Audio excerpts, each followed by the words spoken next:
ओम शांति। कल वाणी चल रही थी 27 अक्टूबर 2002। तीसरे पेज के मध्य में बात चल रही थी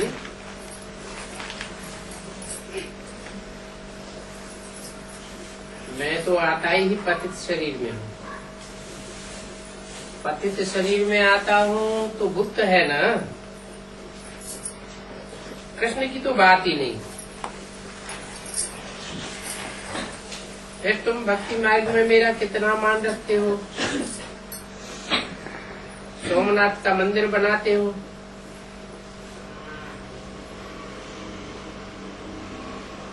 कोई एक मंदिर थोड़ा ही होगा।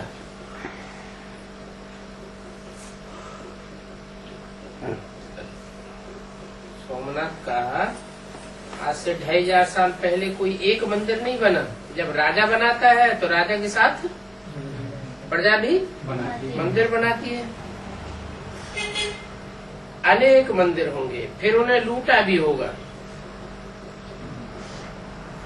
बनाते कब है और लूटते कब है? मंदिर बनाते हैं द्वापर के आदि में, और उस समय मुसलमानों का बोलबाला इतना जास्ती नहीं होता है। जब कलयुग शुरू होता है तो कलयुग की शुरुआत में मोहम्मद बिन कासिम का पहला आक्रमण होता है भारतवर्ष में। फिर धीरे धीरे मुसलमानों का प्रभाव बढ़ता जाता है और 11वीं शताब्दी में सोमनाथ मंदिर के ऊपर आक्रमण हो जाता है। तो एक मंदिर थोड़ी लूटते हैं,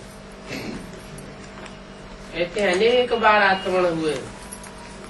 सोमनाथ के मंदिर पर ही 17 बार आक्रमण हुआ, खूब लूटा होगा। तो सारी बेहद की हिस्ट्री ज्योग्राफी को तुम जान गए। बाप को कहते हैं नालिशफुल।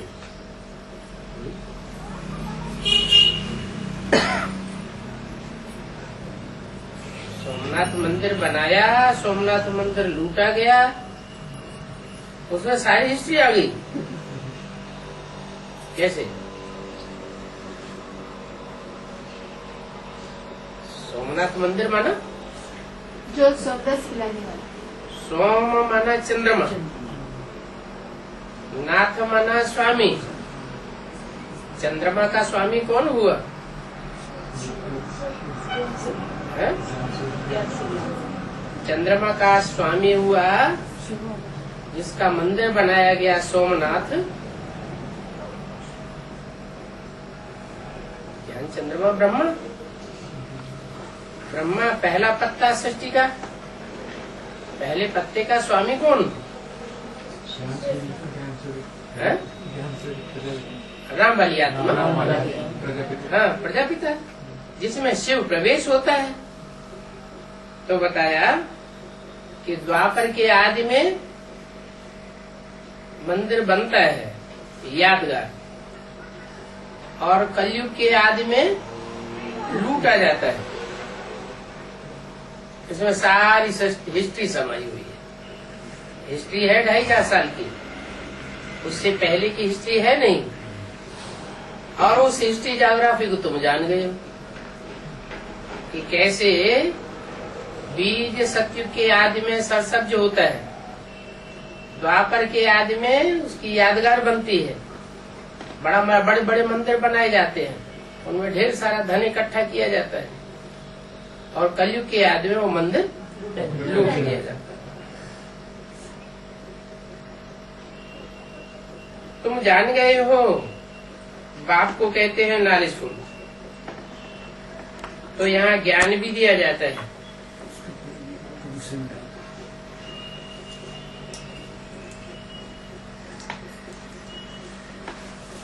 यहाँ ज्ञान दिया जाता है। जहाँ बाप है वहाँ ज्ञान भी दिया जाता है। पढ़ाई भी यहाँ पढ़ाई जाती है, और ज्ञान है ही मन मना भव का। उस बात की जानकारी। मेरे मन में समा जा, मन मना भव, इस बात की जानकारी। ऐसे तो तुंडे तुंडे मत भिन्न, हर एक की अपनी अपनी मत अलग है, हर एक का अपना अपना ज्ञान अलग है। लेकिन मेरे मन में अगर तू समा जाएगा तो जो बाप है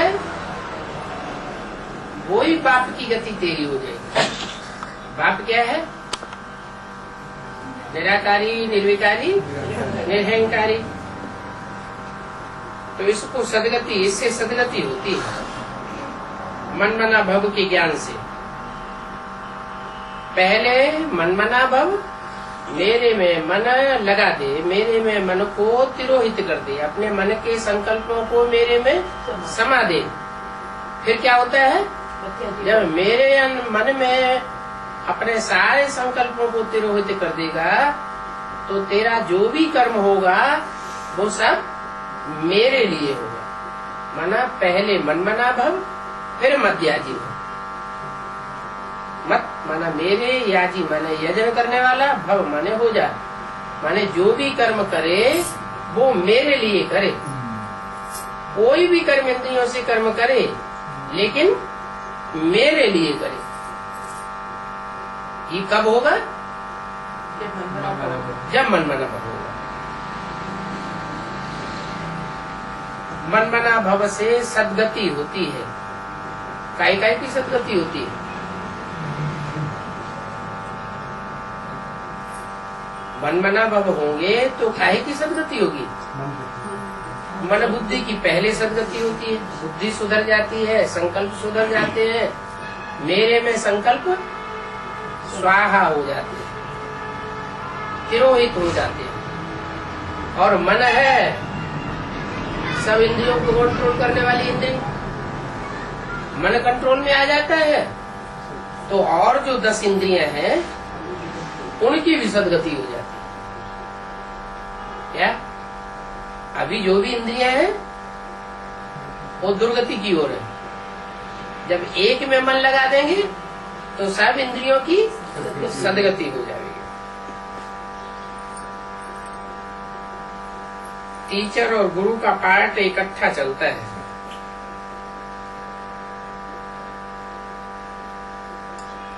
क्या? ऐसे नहीं टीचर पढ़ाई पढ़ाना बंद कर देंगे जब सदगुरु का पाठ चलेगा। नहीं, जब तक जीना है तब तक पीना है। जब तक देहभान में मनुष्य आत्माएं जिंदा रहेंगी तब तक ज्ञान जल पीती रहेंगी। तो पढ़ाई भी चलती रहेगी और सदगुरु के द्वारा सदगति का पार्ट भी चलता रहेगा। सारे वर्ल्ड की हिस्ट्री ज्योग्राफी को तुम पढ़ाते हो। सच्ची सच्ची नांस किन्हें कहते हैं? कौन से धर्म में नंस होती है? क्रिश्चियन धर्म में नंस होती है। सच्ची सच्ची नंस तुम हो। कैसे? नन कोई भी नहीं, फिर कौन है? कोई नहीं, एक शिव बाबा। तो सच्ची सच्ची तुम नंस हो क्योंकि तुम एक को याद करती हो। नंस को गले में क्रास पड़ा रहता है।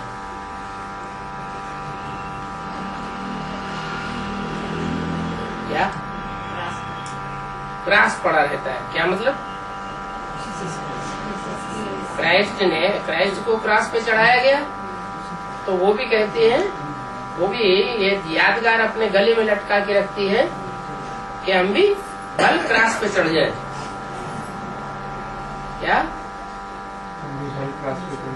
बल क्रास पे चढ़ जाए, लेकिन हम एक को नहीं छोड़ेंगे। क्राइस्ट को याद करती है ना, वो समझती है क्राइस्ट गॉड का बच्चा था।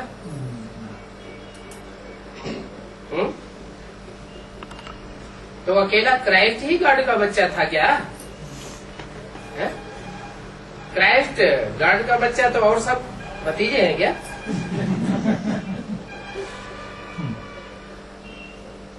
तुम जानते हो क्राइस्ट कोई गॉड का बच्चा नहीं था। ये तो उन्होंने कॉपी किया है। क्राइस्ट गॉड का बच्चा नहीं था, कृष्ण और क्राइस्ट की राशि मिलाई है। कृष्ण गॉड का बच्चा था, उन्होंने कृष्ण की सारी बातें किसके ऊपर ढाल दी? क्राइस्ट के ऊपर ढाल दी। तो वो समझते हैं क्राइस्ट गॉड का बच्चा था। पाप कहते हैं क्राइस्ट गॉड का बच्चा नहीं था। क्राइस्ट तो द्वापर युग में आया, द्वैतवादी युग में आया। भगवान आकर के द्वैतवादी युग की स्थापना करेगा क्या? भगवान तो अद्वैत धर्म स्थापन करता है,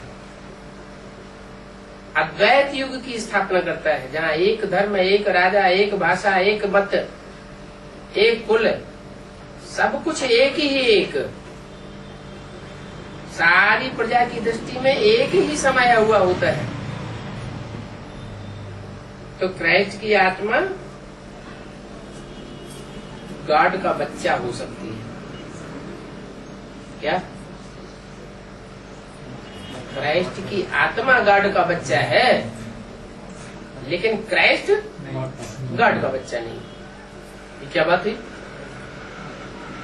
माना क्राइस्ट जब शरीर धारण करता है तो वो कोई गॉड से जन्म थोड़ी लेता है। हाँ, आत्मा तो 500 करोड़ शिव पाप के बच्चे हैं, तो क्राइस्ट भी आत्मिक रूप में गॉड का बच्चा है। ऐसे तो हम सभी गॉड के बच्चे हैं। जैसे क्राइस्ट गॉड का बच्चा है, वैसे हम सभी गॉड के बच्चे हैं। फिर हमारे में और गॉड में अंतर क्या है?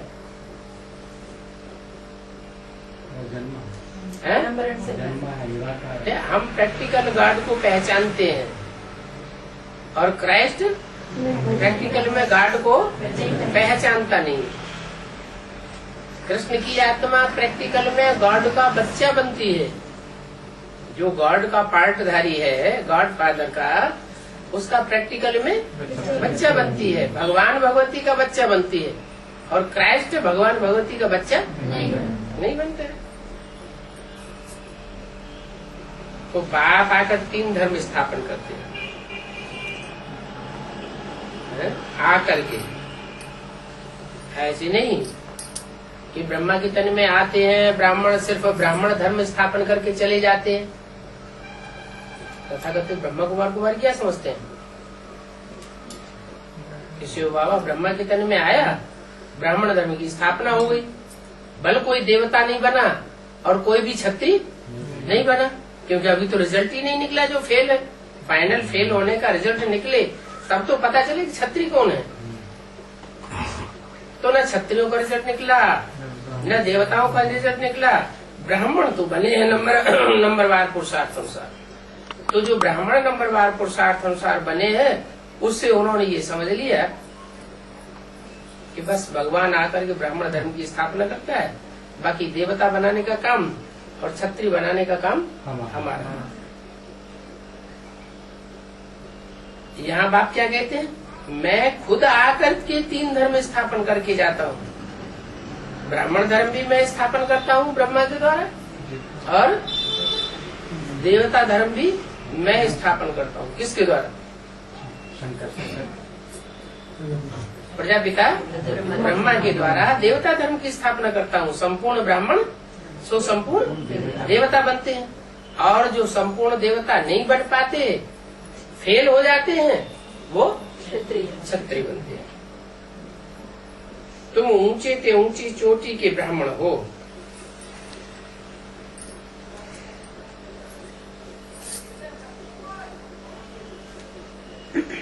क्योंकि तुम ऊंचे ते ऊंचे विश्व की सेवा करते हो। ऊंचे ते ऊंचे विश्व कौन सा है?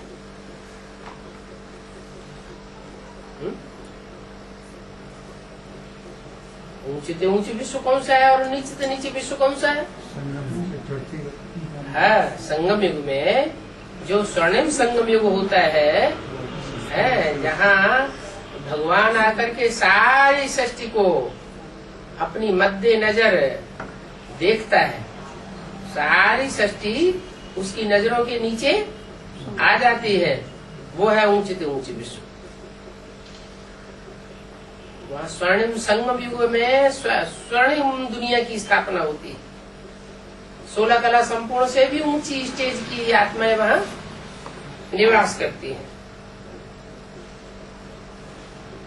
ऊंचे ऊंचे विश्व की सेवा तुम करते हो, मनुष्य को आत्मा का ज्ञान देते हो। तुम आत्मा को बाप से वर्षा मिलता है।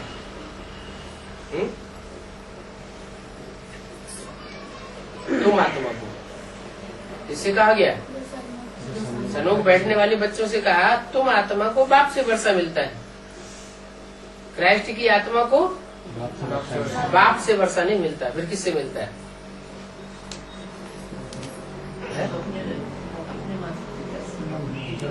हाँ, क्राइस्ट को जन्म देने वाला कोई तो होगा। नहीं, कोई बीज रूप आत्मा, कोई आधारभूत आत्मा है जिसमें वो प्रवेश करता है क्राइस्ट। उस क्राइस्ट को किसी से तो जन्म मिलता है, जिससे जन्म मिलता है वो बीज रूप आत्मा है क्रिश्चियन धर्म की, तो उससे वर्षा नहीं मिलता। किससे? गॉड फादर से। उसको वर्षा मिलता है उससे, उस बीज रूप आत्मा से। बरोबर बाप कल्प कल्प के संगम युग में वर्षा देने तुमको आते हैं।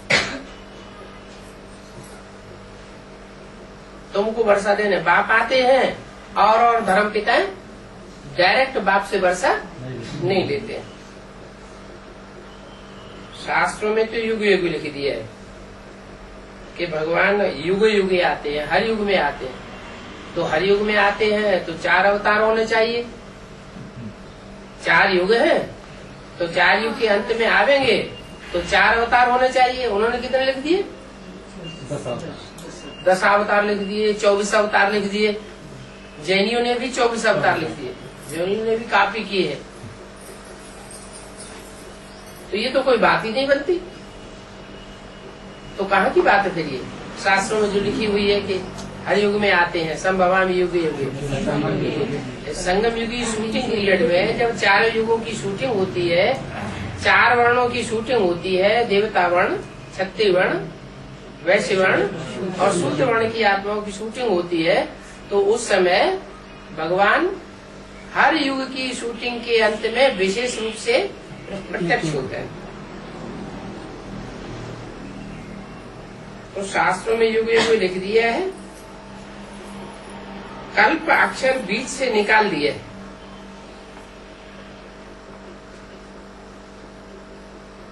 हर युग में 4 अवस्थाओं की शूटिंग होती है। 4 अवस्थाएं जो है वो ही जैसे कि एक कल्प हो जाती है। तो कल्प शब्द निकाल दिया है, इसलिए रोना पड़ गया। उनका नाम ही है पतित पावन, इनका नहीं। ये पतित पावन नहीं है। कौन? ब्रह्मा। उनका नाम जिनके द्वारा पाठ बजता है पतितों को पावन बनाने का, नाम है कि टाइटल है? नाम बता दिया। उनका नाम ही है पतित पावन सीताराम कहते हैं ना। हाँ। तो युग युग आकर के क्या करेंगे? पतितों को पावन आकर के कब बनावेंगे? सतयुग में। सतयुग में तो सतो प्रधान आत्माएं होती हैं, 16 कला संपूर्ण होती हैं, वहाँ तो पतित होते ही नहीं। त्रेता युग में भी पतित नहीं कहेंगे। द्वापर में भी 8 कलाएं होती हैं, वहाँ भी पतित बने का पूरा ग्रहण नहीं लगता। कब लगता है? कलयुग के भी अंत समय में पतित बने का जब ग्रहण लगता है, पूरे पतित बनते हैं, सब धर्म पतित बन जाते हैं, तब मैं आता हूँ। तो मैं युग युग आकर के क्या करूंगा? कल्प में एक बार आकर के पावन बना करके चले जाते।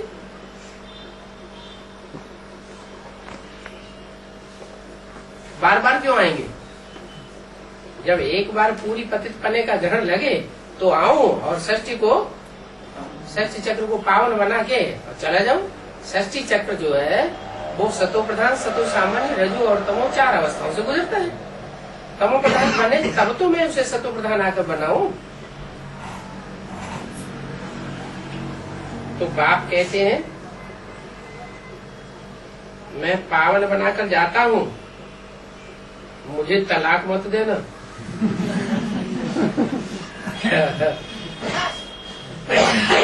धमकी दे रहे क्या?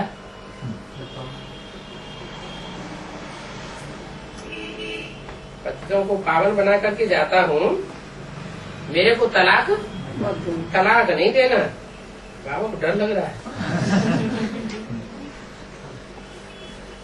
आजकल स्त्रियां पति को तलाक दे देती हैं। वैसे देखा जाए तो हिंदू नारी पति को कभी तलाक नहीं देती थी पहले, और अभी हिंदू नारियां भी पति को तलाक दे देती है। क्या बात हो गई?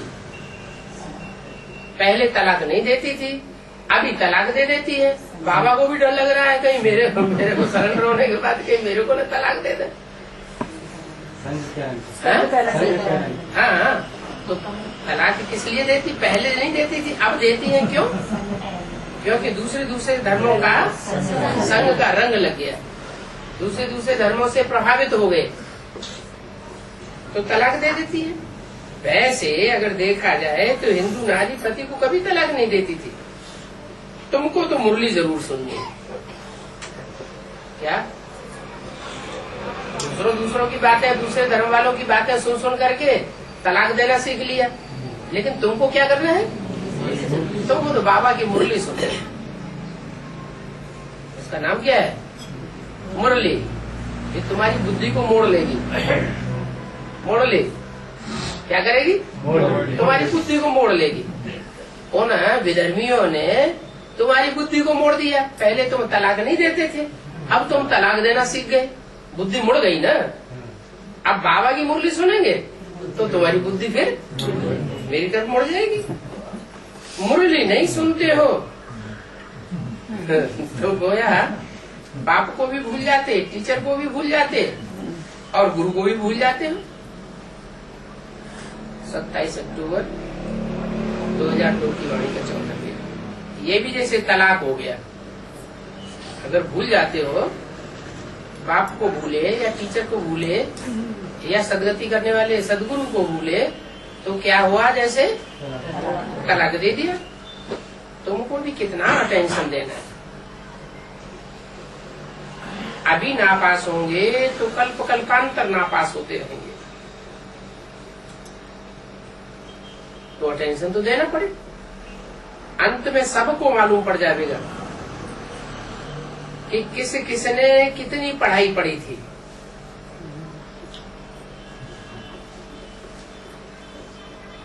जिसने कम पढ़ाई पढ़ी उसका कम पद, जिसने ज्यादा ऊंची पढ़ाई पढ़ी, ज्यादा पढ़ाई पढ़ी, उसका ऊंच पद बनेगा। सब कहते हैं शांति चाहिए, शांति चाहिए। गोया क्या चाहिए? दुख दर्दों से मुक्ति चाहिए। कहते हैं कि दुख में सुमिरन सब करें। कहते हैं तो झूठ थोड़े ही कहते हैं। जब दुख पड़ता है तो याद आता है। सुख में कोई सत्य को त्रेता में देवता है, भगवान को याद करते ही नहीं। तो आधा कल्प सुख और आधा कल्प दुख होता है। जब आधा कल्प दुख होता है तो तुम भगवान को याद करते हो, भले जानते नहीं तो भी याद करते हो। और सुख की दुनिया में, सत्य को त्रेता में, वहां भगवान को याद कोई करता नहीं है। सुख दुख का खेल भारत पर ही है। पूरा सुखी और पूरा दुखी भारत ही बनता है। और धर्म के लोग न ज्यादा सुखी बनते हैं न ज्यादा दुखी बनते हैं। अच्छा, तो और धर्मों में गिनती किसकी किसकी है?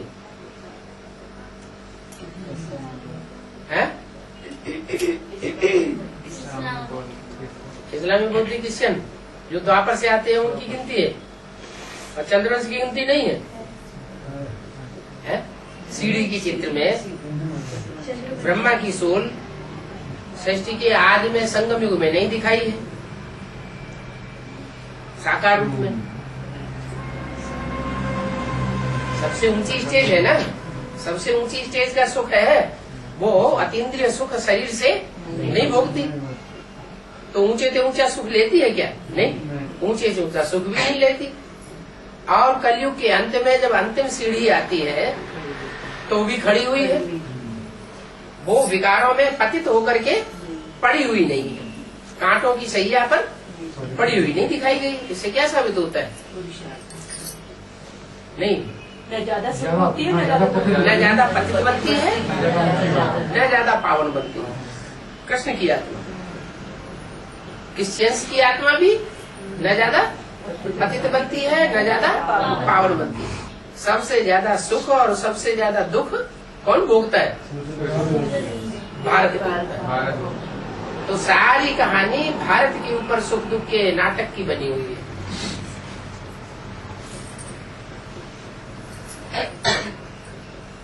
तुम तो कहेंगे हम ही देवता थे। अच्छा, हम ही क्षत्रिय बने,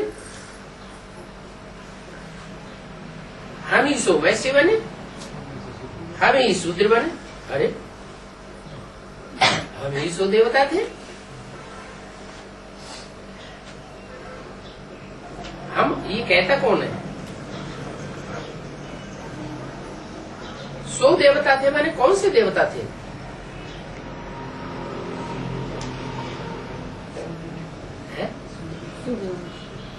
हम ही सो देवता थे जो मंदिरों में पूजे जाते हैं।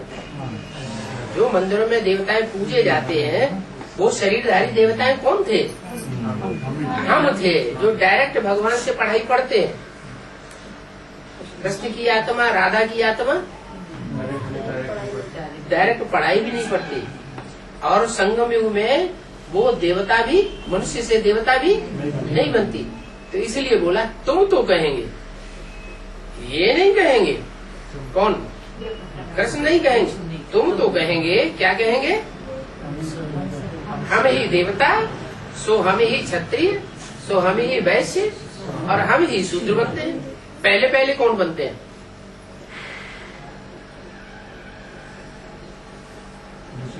अच्छा, पहला देवता कौन बनता है? पहला ब्राह्मण से जिसको सूर्य का टाइटल है वो पहले देवता भी बनता है, पहला क्षत्रिय भी, पहला वैश्य, पहला शूद्र।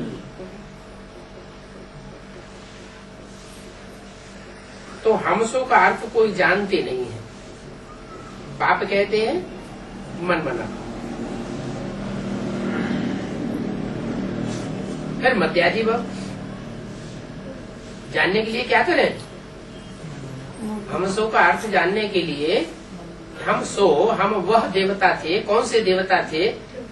देवता थे तो नाम भी तो पता होना चाहिए। क्या नाम नहीं पता होना चाहिए? हम कौन से देवता थे 33 करोड़ में से? पता होना चाहिए ना। तो हम 100 देवता थे। अगर कोई पूछे कौन से देवता थे तो जवाब तो आना चाहिए। जवाब आता नहीं तो बाप रास्ता बताते हैं। क्या? मन मन। क्या? तो अपनी मन बुद्धि को मेरे में लगा दो तो तुमको पता लग जाएगा कि तुम कौन से देवता थे। फिर मध्यादि भाव, जब तुमको पता लग जाएगा कि हम ये है आत्मा, ये है देवता थे, तो तुम अपनी सीट पे सेट हो जाओगे और तुम अपनी ड्यूटी करना शुरू कर दोगे। मध्याजी भाव, क्या? मेरे लिए यजन करना शुरू कर दोगे कर्मेंद्रियों से। खुद धारण कर औरों को धारण कराएं तो अहो सौभाग्य। पूरा जो धारण करते हैं वो ही दूसरों को पूरा धारण करा सकते हैं। पूरी खुद धारणा नहीं होगी तो दूसरों को भी धारणा करा नहीं सकेंगे। याद से ही विकल्प विनाश होंगे। क्या? क्यों? ज्ञान से विकर्म विनाश नहीं होंगे? ज्ञान सुनते रहे, दूसरों को सुनाते रहे, तो पाप कर्म भस्म नहीं होंगे? साधन है, तो एक साधन है। हाँ, ज्ञान जो है शास्त्र पढ़ने से भी पाप कर्म नहीं बनते, तो ज्ञान सुनने सुनाने से भी पाप कर्म नहीं बनेंगे, लेकिन पाप भस्म नहीं होंगे। भस्म कब होंगे? जब हम ऐसे को याद करेंगे जो भस्म रमाने वाला है। कौन है भस्म रमाने वाला?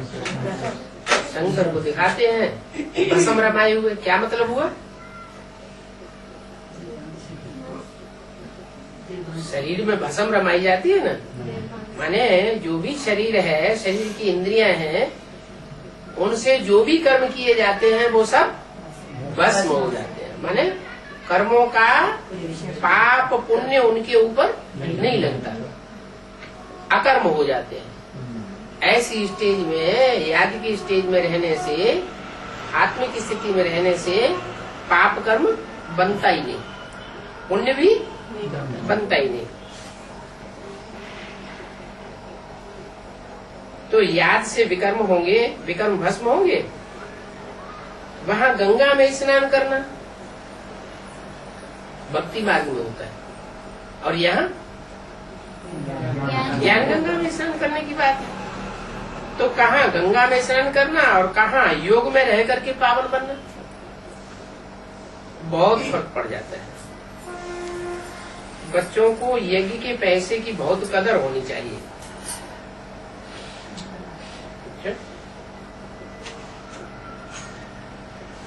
यज्ञ के पैसे की कदर होनी चाहिए, और कोई बाहर से पैसा मिल जाए तो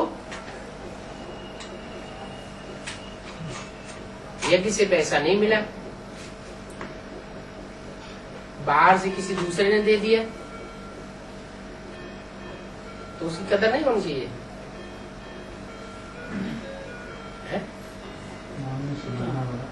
यज्ञ के पैसे की क्या, यज्ञ का पैसा किसे कहेंगे?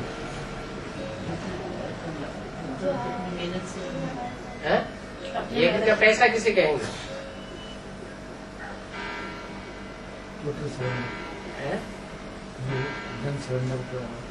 हाँ, ये यज्ञ है, यज्ञ पिता का। यज्ञ पिता के यज्ञ में जो भी धन स्वाहा किया जाता है, कौन स्वाहा करेंगे? शूद्र स्वाहा करेंगे या ब्राह्मण स्वाहा करेंगे? जो ब्राह्मण स्वाहा करते हैं, बाप के बच्चे बनते। पहली शर्त तो है बाप के बच्चे बने, मुखवंशावली ब्राह्मण हो। मुखवंशावली ब्राह्मण कब बनते हैं? बाप के घर में जन्म ले, बाप के बच्चे बने, बाप की बात माने मुख से निकली हुई। तो ऐसे बच्चे जो बाप के मुख से निकली हुई बात को मानने वाले ब्रह्मा मुखवंशावली बच्चे हैं, उनकी कमाई का धन यज्ञ में अर्पण होता है। वो अर्पण हुआ धन यज्ञ का हो गया। उस यज्ञ की एक एक पाई, एक एक अन्न के दाने की बहुत वैल्यू हो जाती है, बहुत कदर होनी चाहिए, क्योंकि इसी ही धन से भारत स्वर्ग बनता है। क्या कोई शूद्र ने दे दिया, अब वो यज्ञ का धन तो है नहीं। जैसे और धर्म संप्रदाय होते हैं, तो कोई भी काली कमाई है, ब्राह्मण बने या नहीं बने, वो दे देते हैं, धर्माऊ निकाल देते हैं, दे देते हैं। तो उससे स्वर्ग बनने वाला नहीं है। स्वर्ग किससे बनेगा? जो यज्ञ में ब्राह्मणों का कमाया हुआ धन आता है, यज्ञ में अर्पण किया जाता है, उस धन से स्वर्ग बनेगा। तुम अपने ही कमाई से अपने लिए अपनी राजधानी स्थापन करते हो। क्यों? इस धन में क्या खास बात है जो इस धन से ही स्वर्ग बनता है?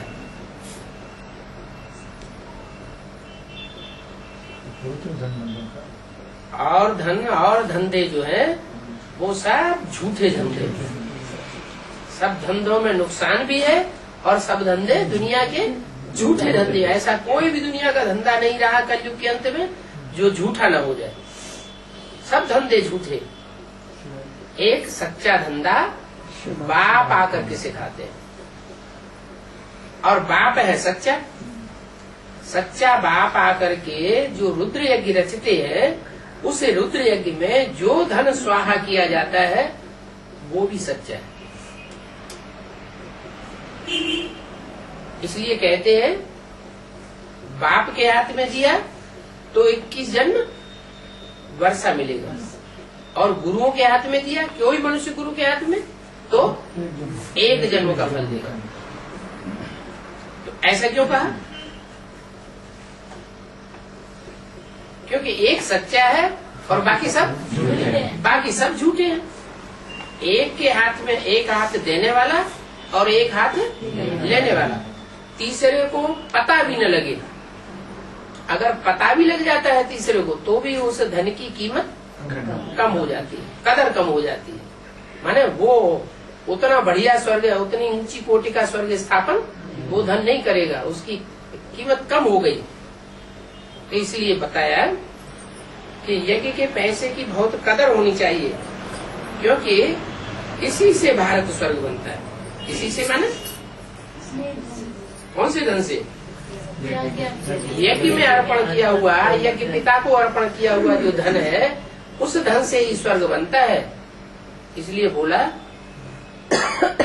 तुमको राजधानी स्थापन करने में 50 लाख भी खर्चे नहीं होते। ये क्या बात है?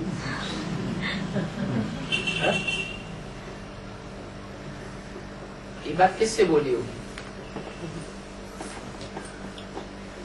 माने तुम बच्चे इतने कम खर्च वाला नसी हो,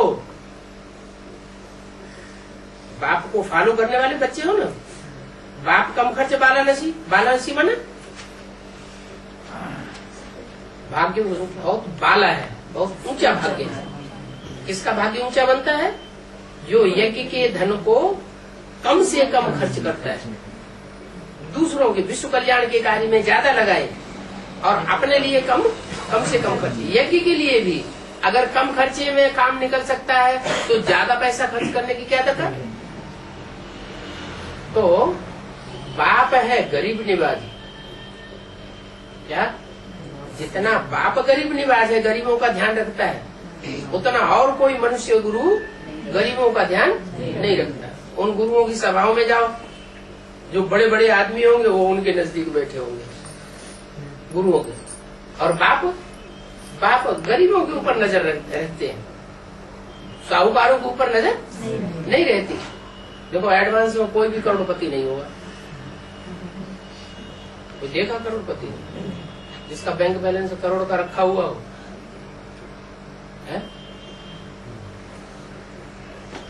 एसेट्स हो सकती है करोड़ की, लेकिन बैंक बैलेंस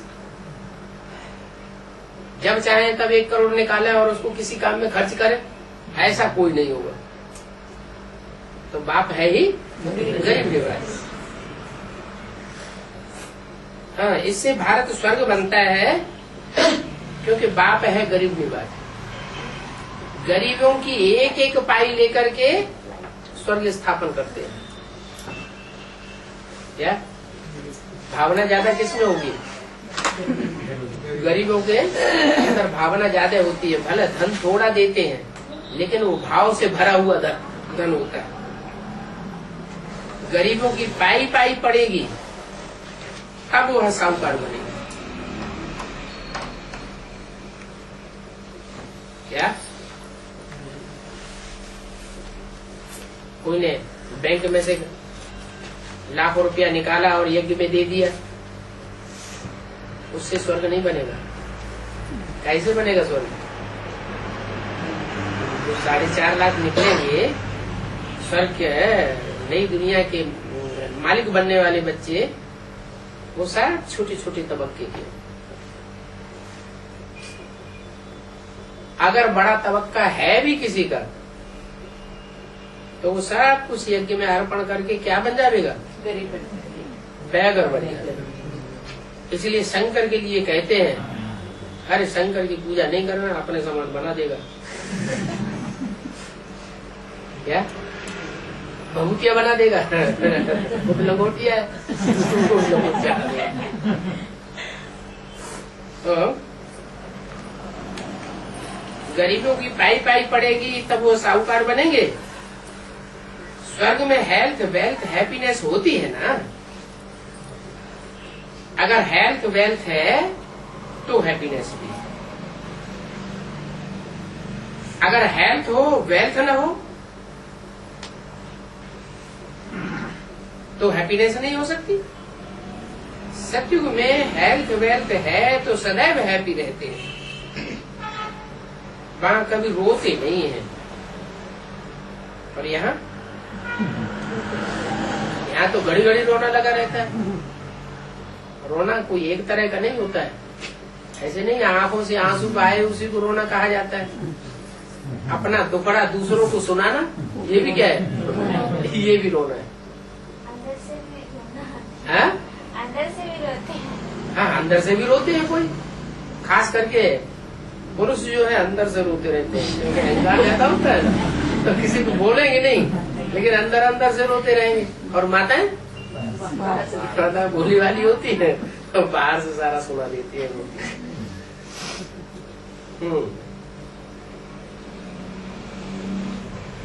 तो तुमको यहाँ भी रोना नहीं है क्या? वहां सतयुग में कोई रोएंगे नहीं, तो तुमको भी यहाँ कैसा बनना है?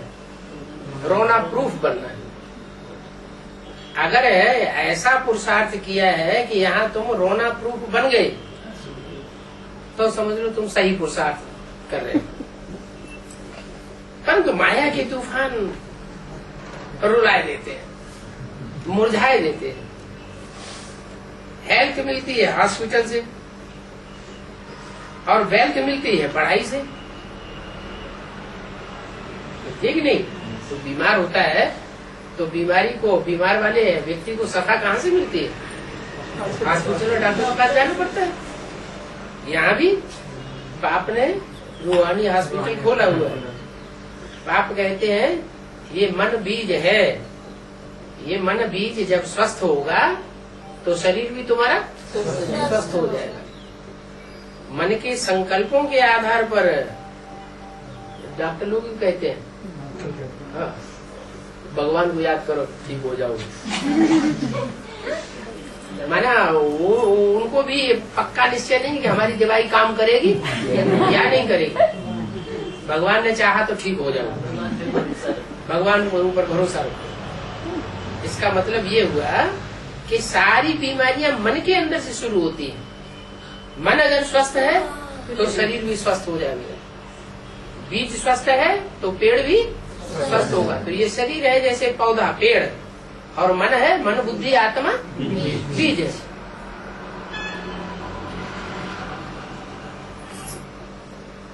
तो ये भी रूहानी हॉस्पिटल है, और रूहानी हॉस्पिटल से तुमको हेल्थ मिलती है। बाप किससे बात करते हैं? आत्मा से बात करते हैं। माने तुम्हारी आत्मा को, तुम्हारी मन बुद्धि आत्मा हेल्दी बनती है। बोल कौन रहा है? आत्माओं का बाप बोल रहा है कि देह का बाप बोल रहा है? तो आत्माओं का बाप आत्माओं से बात करेगा या देह से बात करेगा? आत्माओं से बात करता है। तो रूहानी हेल्थ देता है। क्या तुम्हारी आत्मा रूहानी रूप से हेल्दी बनेगी? माने कोई आत्मा के अंदर दुष्ट संकल्प नहीं चले, जो भी संकल्प चले वो सब सत संकल्प चले। श्रीमत के अनुकूल सारे संकल्प जब चलने लग पड़ेंगे तो आत्मा और चेहरा खिला हुआ नजर आएगा। कोई हॉस्पिटल में पहुंच जाते हैं, कोई ब्राह्मण, तो डॉक्टर उनको देख करके चकित होता है, इतना जबरदस्त बीमारी है और तुम्हारा चेहरा खिला हुआ है, बात क्या है? क्या कारण होता है जो चेहरा खिला हुआ दिखाई पड़ता है? ये रूहानी हेल्थ की निशानी है। तो बोला हॉस्पिटल से हेल्थ और पढ़ाई से वेल्थ मिलती है। यहाँ रूहानी पढ़ाई से कौन सी वेल्थ मिलती है? ज्ञान धन मिलता है। अच्छा, ज्ञान धन से धनवान बन जाएंगे, सुखी हो जाएंगे।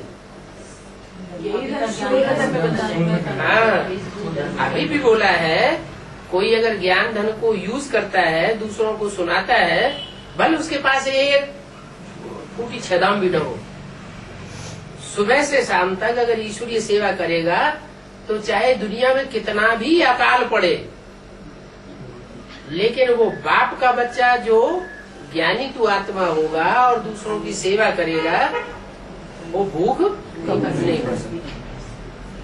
दुनिया के करोड़पति अरबपति भूख मरेंगे, लेकिन बाप का बच्चा भूख नहीं मरेगा।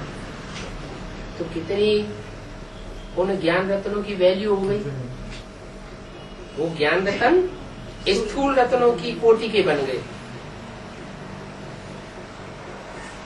तो देखो मेरे बच्चे कितने गरीब हैं, मेरे बच्चे कितने गरीब हैं। कैसे गरीब है? 3 पैर पृथ्वी में हॉस्पिटल खोलते हैं, माना दुनिया की जो हॉस्पिटल खोल रहे हैं, कितनी बड़ी बड़ी जगह लेते हैं, कितनी बड़ी बड़ी बिल्डिंगें बनाते हैं, कितने वेतन के लंबे चौड़े वेतन के डॉक्टर रखते हैं, कितना पैसा दवाइयों पर खर्च करते हैं। और मैं जो हॉस्पिटल खोलता हूँ, उसी में खाना खा लो, उसी एक कमरे में, उसी में सो जाओ, उसी में झाड़ू पोछा लगा के क्लास लगा लो। तो गरीबों का हॉस्पिटल हुआ ना। बोला कितने गरीब हैं, 3 पैर पृथ्वी में हॉस्पिटल खोल देते हैं। ज्यादा जगह भी नहीं है। कोई का गीता पाठशालाओं में तो जगह ही इतनी है, बस 5 पांडव ही बैठ पाते हैं। फिर भी गीता पाठशाला तो खुली हुई है। ऐसा हॉस्पिटल खोल देते हैं जहां से सबको हेल्थ वेल्थ मिल सकती है। अच्छा, मीठे मीठे सिकिल दे बच्चों को, औरों को नहीं। मीठे मीठे मीठे स्वभाव के हैं, खुद मुख में मिठास भरा हुआ है, दृष्टि में मिठास भरा हुआ है, वाइब्रेशन में मिठास भरा हुआ है। ऐसे मीठे मीठे बच्चों को, सिकिल दे बच्चों को, सिकिल दे बना बहुत सिक से। कोई बच्चा जैसे बाप का खो जाता है ना, और वर्षों खुआ हुआ रहे, फिर बड़े होकर के वो बच्चा अचानक मिल जाए, तो वो बाप और बच्चा कितने प्यार से एक दूसरे से मिलते हैं। तो उसको कहते हैं सिक से मिले हुए। तो यहाँ भी बच्चे कैसे हैं? कैसे? हम कब खो गए थे? कब खो गए थे? खो गए थे कभी क्या? हाँ, हम आत्मा रूपी बच्चे भी जब यज्ञ का आदि था तो उस समय बाप के बच्चे बने थे, और बनने के बाद कारण या कारण बाप से बिछड़ गए। तो अब बिछड़ने के बाद इतने लंबे वर्षों के बाद, कोई को तो 60-70 वर्ष होने आए, अब मिल रहे हैं। तो बहुत लंबा टाइम हो गया ना।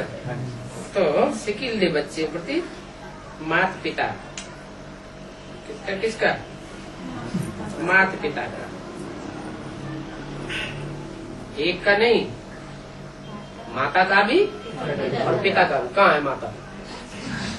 माता देखी? अरे माता देखी क्या? किसी ने देखी है? किसी ने नहीं देखी? फोटो देखा है। ये क्या बात? बच्चा माँ से पैदा हो और उसने देखा ही ना, ऐसे होता है क्या? है?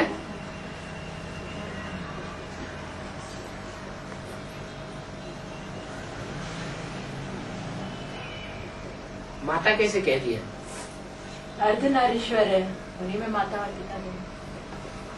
लेकिन माता तो स्त्री होती है, पिता पुरुष होता है। बड़ी मम्मी की बात है? बड़ी मम्मी है? जगदम्बा।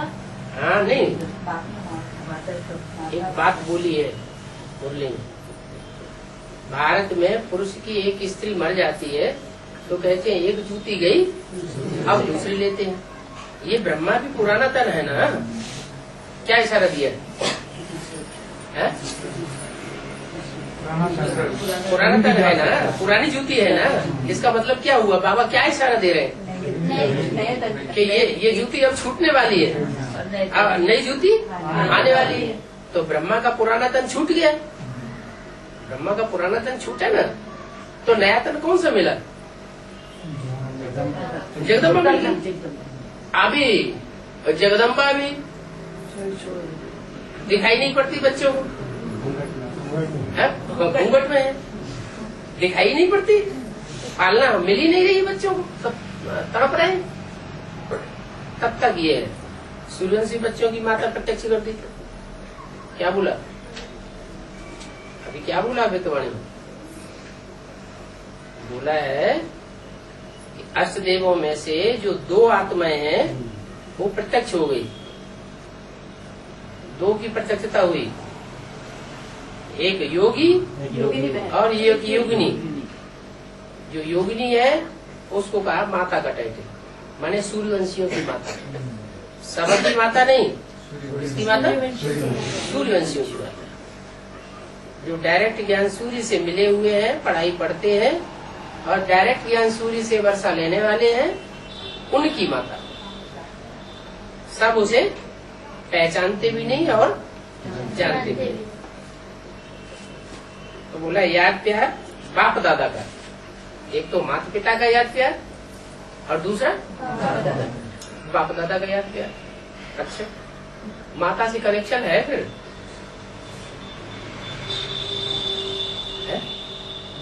है? हाँ, चिट्ठी चपाटी आती है? नहीं आती? माता की चिट्ठी नहीं आती है? आती नहीं? आती तो जरूर होगी। अच्छा, सेवा भेजते हैं, यज्ञ सेवा भेजते हैं तो माता चिट्ठी का जवाब नहीं देती कि ये सेवा हमें मिली ना? अभी प्रैक्टिकल में चिट्ठी आती है कि नहीं सेवा की स्वीकृति की?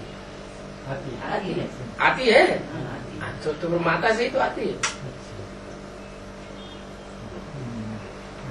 माता है तो माता की भुजाओं के द्वारा वो भुजाई की चिट्ठी लिखेगी या तो खुद लिखेगी। तो चिट्ठी आती है माने प्रैक्टिकल में है ना। तो माता पिता, अच्छा ईमेल आता है? नहीं आता? ईमेल आता है। ईमेल आता है, इससे क्या साबित होता है? माता बाबा तो काका का भी नहीं जानता कंप्यूटर का। वही लोग तो जवाब देंगे। तो बोला माता पिता बाप दादा का। ये बाप दादा कौन?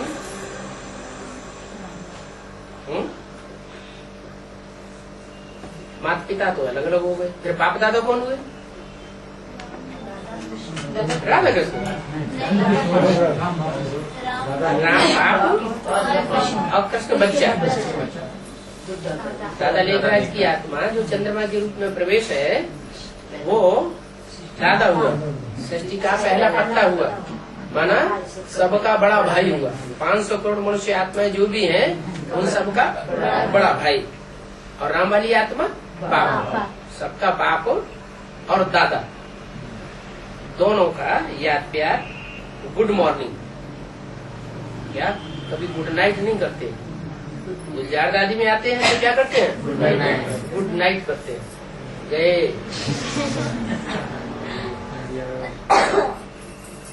है ना, बिछोड़ने के टाइम करते हैं गुड नाइट, और गुड मॉर्निंग मिलने के टाइम। रूहानी बात, ये तो एक याद प्यार और गुड मॉर्निंग की बात हुई। ये अलग है करने वाला। याद प्यार किसने दिया, गुड मॉर्निंग किसने किया? माता पिता ने और बाप दादा ने। लेकिन आगे रूहानी बाप की रूहानी बच्चों को नमस्ते, वो बात अलग। बाप दादा और माता पिता अलग। और रूहानी बाप शिव अलग। रूहानी बाप की रूहानी बच्चों का, जो रूहानी स्टेज में टिके हुए हैं उन बच्चों को नमस्ते। नमस्ते माना माता पिता बाप दादा नमस्ते नहीं करते हैं। ये क्या बात हुई? उनको देह है ना, वो देह के अंदर है। तो जो देह के अंदर है, देह का धर्म का पालन करना होता है क्या? इसलिए भारतीय परंपरा में माँ बाप कभी बच्चों के पाँव छूते हैं क्या? नहीं, वो बड़े हैं और बच्चे माँ बाप के पाँव छूते हैं। पाँव छूते हैं माने नमन करते हैं, बुद्धि माथा झुकाते हैं। तो रूहानी बाप की रूहानी बच्चों को नमस्ते। उसको अपनी देह नहीं है, तो रूहानी बाप जो है बच्चों को नमस्ते करते हैं। नमस्ते माने झुकते हैं। क्यों झुकते हैं? उनको झुकने की क्या दरकार? हाँ, उनको देह नहीं, ना ऊंचते ऊंच बनता है ना नीचते नीच बनता है, इसलिए उनको झुकने में भी कोई आपत्ति नहीं है। प्रभाव मुक्त है, प्रभाव मुक्त है। हाँ जी।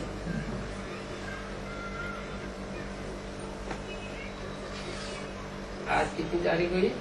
29। अभी भिलाई गीता पाठशाला ही लिखते रहेंगे, दूसरी गीता पाठशाला नहीं खुलती। ठीक है, लोग भूल जाते हैं, पहचान नहीं पाते कहाँ है क्या है, पूछते रहते हैं ये कहाँ है ये कहाँ है।